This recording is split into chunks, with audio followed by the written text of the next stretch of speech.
자, 단계 봅시다. 읽었습니다. 그 다음에 finding, 중요한 내용 파악했습니다. 그런 다음에 서로 묻고 답하면서 모르는 내용도 알았습니다. 자, 이 3단계가 진행되는 동안 선생님의 역할은? 그렇죠. 학생들이 요청할 때만 다가가서 안내해 준 거죠. 선생님의 위력이 발휘되는 건 바로 네 번째 단계입니다. 바로 교사의 설명 단계죠. 이미 이 3단계가 진행이 되면서 수업은 벌써 중후반으로 가고 있는 것이죠. 선생님이 설명이 너무 길어져도 문제가 있겠죠. 이미 학생들이 어느 부분을 이해했는지, 어느 부분이 조금 힘들어하는지 벌써 선생님은 수준 파악까지 개관 순시를 통해서 파악이 된 단계입니다. 이번 차시의 수업 목표에 도달하기 위해 학생들이 반드시 알아야 할 내용을 요약하고 정리해서 설명하는 단계입니다. 학생들은요, 본인이 아는 내용, 좀 전에 깨달았던 내용들, 선생님이 어떻게 설명하는지 본인의 것과 비교하고 있습니다. 특히 묻고 답하기 단계에서 학생들이 공통적으로 힘들어하는 부분은 반드시 선생님께서 언급해 주시면 되고요. 필요시 반 전체 학생 대상으로 알고 있지만 중요하고 강조할 내용을 다시 한번 반복해서 설명할 수도 있습니다. 또한 학생들이 설명하는 것을 보면서 사실 학생들이 이해한 눈높이의 단계의 내용으로 예시를 들면서 설명해 주는 것도 의미가 있겠죠. 일반적으로 묻고 답하기 단계에서 학생들은 지엽적인 부분에 초점을 두고 이야기하는 경향이 있습니다. 따라서 교사는 보다 더 거시적인 안목에서 인과관계와 비교와 대조, 상위 개념과 하위 개념 등에 대해서 설명을 해주는 것이 좋겠습니다. 아무래도 좀 용어적인 부분, 또 그래프적, 그러니까 좀 지엽적인 큰 숲을 보지 못하기 때문에 선생님은 숲에 초점을 두고 내용을 전달해주면 좋을 것 같습니다. 읽었습니다. 그리고 중요 핵심 내용 나름대로 찾아봤습니다. 친구와 비교도 했습니다. 모르는 내용 서로 묻고 답했습니다. 그죠? 자, 그런 다음에 선생님의 설명까지 이루어졌습니다. 마지막 단계는 바로 노트 정리입니다. 학생들이 오늘 배운 내용을 바탕으로 해서 노트 정리를 합니다. 이때 텍스트 위주의 노트 필기를 할 수도 있고 이미지나 그림 또는 나름의 기호, 마인드맵, 생각지도 등 다양한 방법을 활용해서 나름대로 정리를 할 수 있습니다.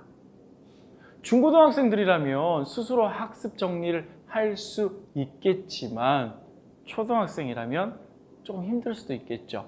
따라서 적절한 노트 필기 유형을 제시하고 내용을 채워 넣는 방식으로 노트 정리를 진행할 수도 있습니다. 노트 필기의 경우 일명 코넬 노트 방식을 많이 활용을 하지 않습니까? 그렇죠?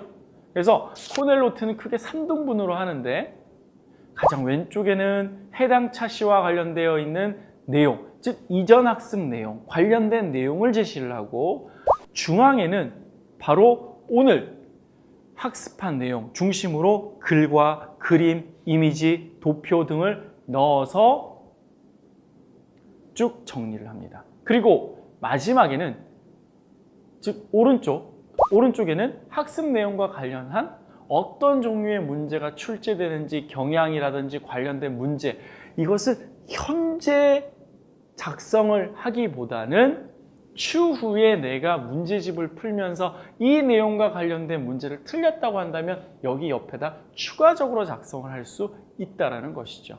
자기주도 학습을 할 때요, 학생들에게 선생님들은 어떻게 보면 지속적인 동기부여가 중요한 것 같습니다.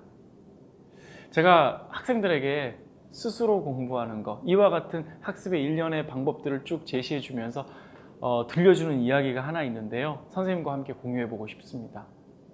실제 이야기이기도 하고 해서 1920년대 미국의 해군 최고 사령관이 이 부대 행사 및 장병들의 사열을 위해서 항공모함을 방문을 합니다.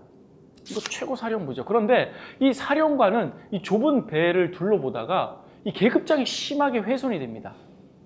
그래서 최고 사령관이 계급장 없이 이 공식 행사에 참여해야 하는 난감한 상황이 됐습니다. 이 망망대해를 항해하고 있던 항공모함에서 이 대장 계급장을 찾는 것은 불가능했죠. 뭐 대통령이 오든 뭐 장관이 오든 아주 큰 공식적인 행사가 있었나 봅니다. 그런데 이 대장이 계급장 없이 뭐 대통령이든 장관이든 국무총리를 앞에서 어떤 공식 행사를 하는 것은 무례하고 준비가 되지 못한 상황이기 때문에 긴급 선내 방송을 합니다. 전 장병은 들어라. 대장 계급장을 혹시 소지하고 있는 장병이 있다면 지금 즉시 함장실로 가져오기 바란다 라고 이야기를 하죠. 방송이 나간 지 얼마 되지 않아서 한 소위가 함장실로 긴급하게 뛰어들어옵니다. 함장님, 방송을 듣고 대장 계급장을 가지고 왔습니다. 함장과 지휘관 그리고 최고사령관은 그가 가진 대장 계급장을 보자 다소 의아한 표정을 짓고 그 영문을 묻습니다. 니미츠 소위, 어찌 자네가 대장 계급장을 가지고 있나? 일단 먼저 중요한 행사부터 하시고 그리고 나중에 차차 말씀드리겠습니다. 함장은 니미츠 소위가 가지고 있던 대장 계급장을 가지고 무사히 공식적인 행사를 잘 치룰 수 있었습니다. 행사가 모두 다 끝나고 이 함장은 니미츠 소위에게 묻습니다. 정말 궁금하네 자네. 어떻게 대장 계급장을 가지고 있었나? 자네 덕분에 정말 큰 고비는 넘길 수 있었네만 그 사연이 궁금하네. 네, 입대 전에 여자친구가 앞으로 대장의 꿈을 가지고 근무하기를 바란다면서 선물을 제게 주었습니다. 저 역시 대학 졸업 후에 소위로 임관하면서 바로 해군 제독을 꿈꾸면서 늘 가슴에 이 대장 계급장을 품고 근무해 오고 있었습니다. 그렇게 본인이 꿈을 가지고 품고 있었던 그 니미츠 소위는 그 계급장 가지고 있던 소위죠. 바로 실제 1941년 태평양 최고사령관이 되었고 1945년 미 해군 최초의 5성급 원수가 되었다고 합니다. 늘 가슴에 꿈을 품고 꿈을 키워나갔기에 니미츠 소위는 자신의 꿈을 현실로 이룰 수 있었습니다. 실제 미국에는 바로 니미츠호가 떠다니기도 하죠. 학생들에게 자기주도 학습, 즉 스스로 오랫동안 멀리 공부해 나갈 수 있는 방법들과 동시에 가끔 선생님께서 이와 같은 예화들을 던져주면서 스스로 공부할 수 있는 에너지를 주는 것도 선생님의 중요한 몫이 아닌가 생각해 봅니다. 선생님들, 다양한 교과에서 자기주도 학습의 수업 모형을 적용해 보면서 조금씩 조율해 나가고 선생님만의 색깔의 자기주도 학습 모형을 만들어 가셨으면 좋겠습니다.